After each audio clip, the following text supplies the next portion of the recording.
I was in Beast Games and all I got was this damn water bottle. What's up, guys? Welcome back. My name is Kay. I was in Beast Games, and now that the show is out, I wanted to continue the conversation from where we left off last video, which I talked about the Vegas experience. I just got home from Toronto, and sad to report that I was eliminated along with 240 other people, but my row was 80 people. I'm going to talk about my experience in Toronto.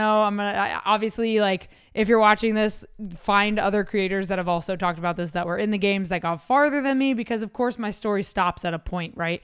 Everyone's story stops at a point, whether you make it through the first game in Vegas or if you make it all the way to the end.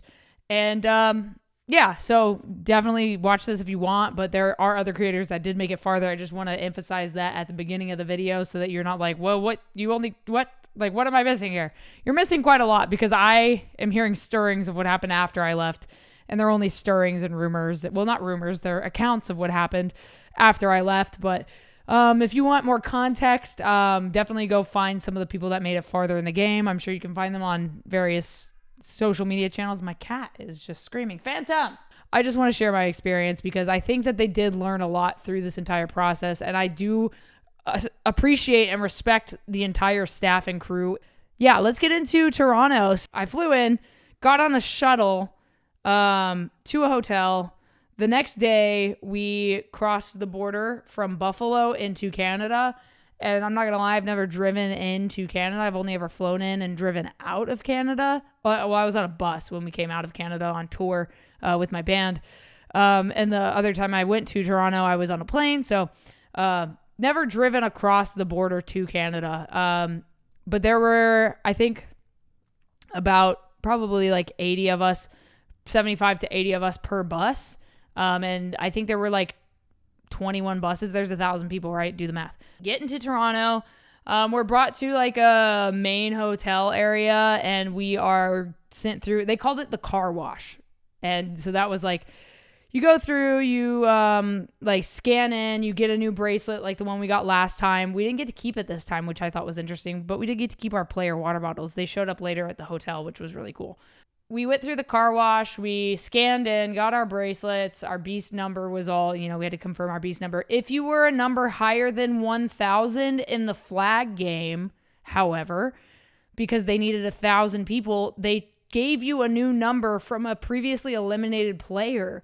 We're trying to plan like a reunion next year, the whole contestant pool. We're going to try to do something, so that'll be really cool to have us all meet up and like collaborate on something really special. So we went through the car wash, and then we got sent to our next hotel for the night. And then the following day was when like the challenges started. The person that did my wardrobe, their name was Jay. They were so accommodating, and they asked me my pronouns, and they were like, I'm going to make sure you are super comfortable. We're going to try on multiple different shirts, multiple different pants until you are comfortable in what you're wearing. I was like, you are amazing. So thank you, Jay, on the wardrobe side. I appreciate you very much for making sure that everyone, not just myself, everyone was comfortable. Yo, huge shout out to Jay for making me feel super comfy. Appreciate you. So thank you. It means a lot to not only me, but I know the other contestants that I spoke to about this specific person and the specific experience they had. So yeah, wardrobe was amazing. Loved the uniform. I did film myself put on my uniform in the wardrobe because I knew, in the change room, because I knew that I wouldn't be able to film it later, or I had a feeling I wouldn't be able to film it later, which turned out to be the case. So I'm glad I captured that. So we go back to the car wash hotel the next day in the same room where wardrobe was, and we are supposed to sit down in our sequential order by Beast Games number. So wherever your number was, you were supposed to sit in that order to keep it organized. Anytime a busload of people came in, their friends were like, yo, come over here, just screaming. And they would make announcements every like 5 minutes saying stuff that was like not really important, but just to like find a seat. But like nobody cared because they were trying to find their friends. So it was very frustrating for everybody that was trying to like move us to the next step, which I totally understand on the production side. Like that's so frustrating. So we get to this abandoned airport, which I explore abandoned places, so I'm all about it. This place is rented out for film sets and things like that. I spoke to one of the producers on site, and she told me that the reason they filmed this in Canada was because all the airplane hangars or all the locations that were big enough to create something like this, they kind of needed a certain type of construction setup for this specific set of games. And an airplane hangar turned out to be the best option. All the airplane hangars in America are occupied by the military that are of that size, that can fit 1,000 people in with their platform boxes. So we're on, I think they were like 3x5. No, they were square. So they must have been like 5x5 square platforms with lights wrapped around the exterior. And we started downstairs and walked upstairs and we saw our platforms, but we saw boxes. And we were like, wait, are there trap doors here? Like, are we going to fall into these boxes? What is going on? So we get up top and we see the hangar, and it's beautiful. The set is incredible. Okay. Like, it was magnificent, out of this world. One of like the coolest thing I've ever seen. That's the thing about Beast Games. Like, it is really unlike anything else that's ever been done. And it's incredible. So walk out, see all these 1,000 platforms. We see the pile, or the pyramid rather, of $5 million in the center of the room. And there's giant screens on the sides. So we have to go to our platform. So if you're a player, whatever, you might be at the far end of the place. So I was about 3/4 of the way back. So I had to like walk across every platform, and there were 2 doors and with a clear separation in the middle. So like when you stepped on them, the door kind of like bent down a little bit. So mind you, I have to walk across like 100 something platforms to get to, or not 100. I had to walk. So there's 80 in a row. So I had to walk back, 60 platforms to get to my platform. So that's a little like, you're a little apprehensive at first because you don't know the structural integrity of these platforms because nobody's talked about them. So you could potentially fall through at any time.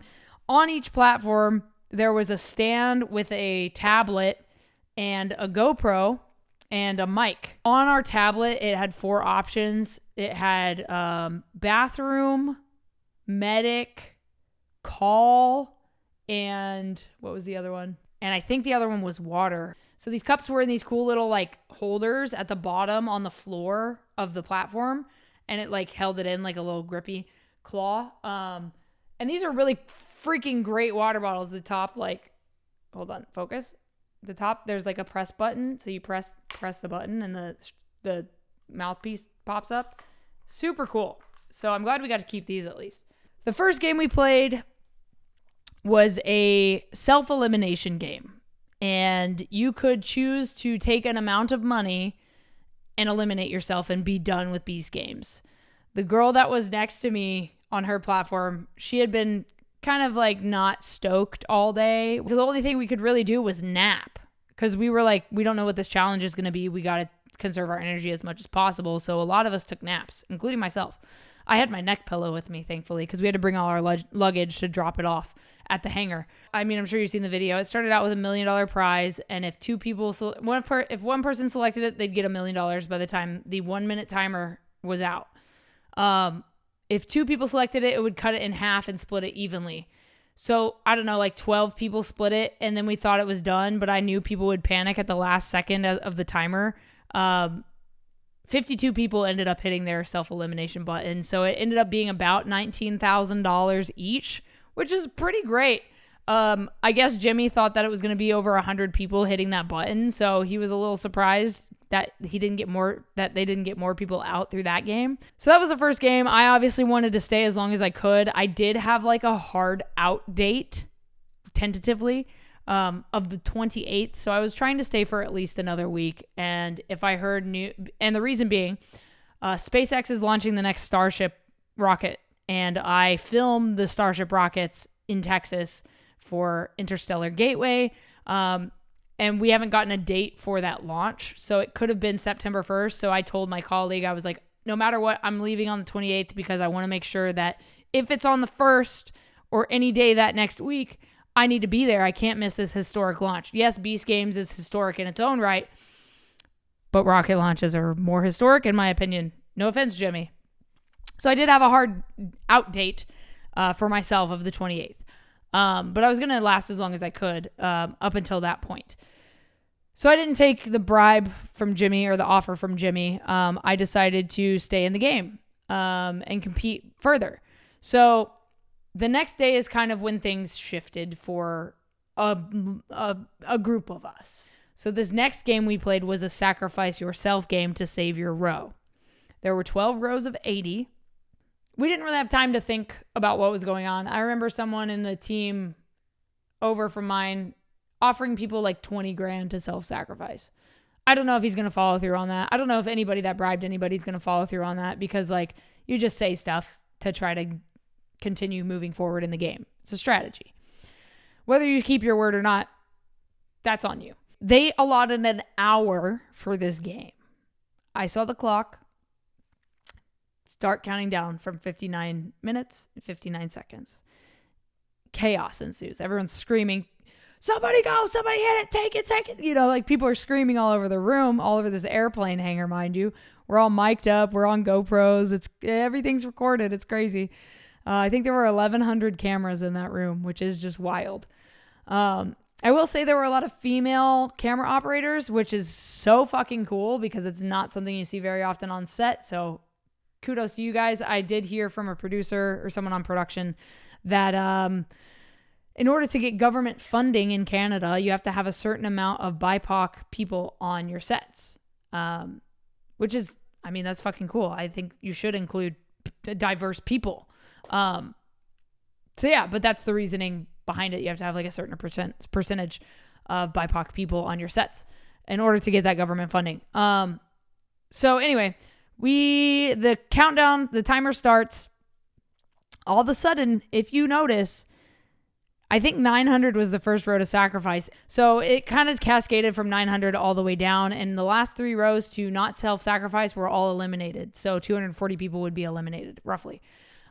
Some people on the rows had already sacrificed the previous day. So I'm saying roughly 240 people. The last 3 rows were rows A, B, and D, my row. So 0 through 80, 81 through whatever, and then the late 200s to the mid to late 300s were the last rows. Psychologically, and I talked about this on camera with Mac. I don't know if this will be included. Not likely, because I was eliminated, so they don't really have a storyline to follow anymore. But I spoke on camera with Mac several times throughout Vegas and then here again in Toronto. It's interesting if you notice that the strong-willed, go-getters, athletes, the people that really fought, like wanted to fight to be here as long as possible, were in the earlier rounds in the flag game. Because if you think psychologically about that game, if we go back, the strong-willed, go-getter athletes were 0 through 100, 200s, 300s, 400s. And then the later people that competed were either trying to strategize, wanted a certain number, or they were hesitant, and then it became too late, and they had to panic run and get a flag because they waited too long. So not very like confident or strong-willed or whatever, or able to get a flag and compete in that race method. I'm just speaking psychologically about what I think about this game. If that's the case. Again, screen stuff aside. So it's interesting that the strong-willed go-getters got eliminated because, of course, they're not going to self-sacrifice to save their team. We all want to be there. We all want to keep going. Of course, we're not going to self-sacrifice. But if we had been given more time, like an hour, or even more than 12, 13 seconds that the actual game play happened for, by the time it was over, it had been about 12 seconds. So I don't know how much content they even have from that game, if I'm being completely honest. So good luck turning that into like an episode or whatever. I think the first 2 days or 3 days were supposed to be the first episode of the Amazon season. So I don't know. I have no idea how that's going to work. It's going to be a very short section of the show, of the episode. And if they wanted to really make the game that I got out on fair, they shouldn't have put us in order. They should have scattered us randomly, because then People might have been with their friends. People would have done this differently. You know what I mean?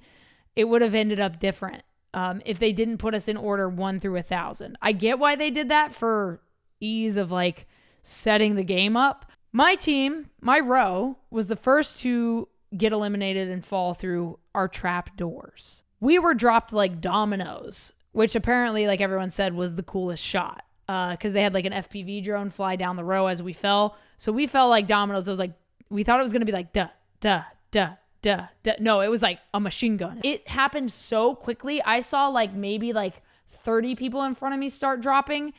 I didn't see like the 4 people in front of me fall because I was already falling. I didn't have, my brain didn't even process. I was just in darkness. I found out today that a friend of mine that was eliminated in the game after mine, or 2 games after mine rather, I don't know, whatever, eliminated after me, took a $80,000 bribe and eliminated his entire row. Not gonna lie, I probably would have done the same thing in his shoes. You probably would have done the same thing in his shoes. 80 grand? Fuck it. You don't really know these people? Fuck it. Whatever. But people are mad about it. People are really mad about it. People are so mad about it. But yeah, so that was the end of the game for me. Got out. Everyone downstairs had GoPros or cameras on when we got out of our boxes. I would love to film behind the scenes for season 2. I'd love to be involved with season 2. This is where my journey ends with season 1 of Beast Games. It was really cool. I wish I could have stayed longer, but I'm really stoked with what I was able to do. I didn't backstab anybody. I didn't hurt anybody. I didn't betray anybody. And I held my integrity. And I had an amazing time overall. I really did. I would love to do it again. It was really fun. There was a lot to be learned from this on the production side. And I think that they have already learned a lot about what to do differently next time and how to change this. I doubt they'll do this with as big a cast next time, because they were trying to prove a point here. They were trying to prove that they could have the most contestants, they could have the most cameras, they could have the biggest prize, that they could do amazing things.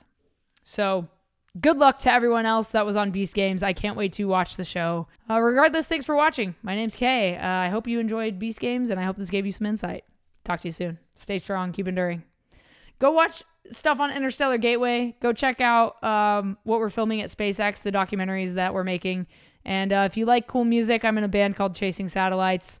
That was the only thing I cared to plug during Beast Games was my band. So yeah, Chasing Satellites, check it out. And if you like urban exploring, I explore abandoned places. Go check that out. No Tracers. Enjoy. Talk to you guys soon. Peace. Thanks for watching.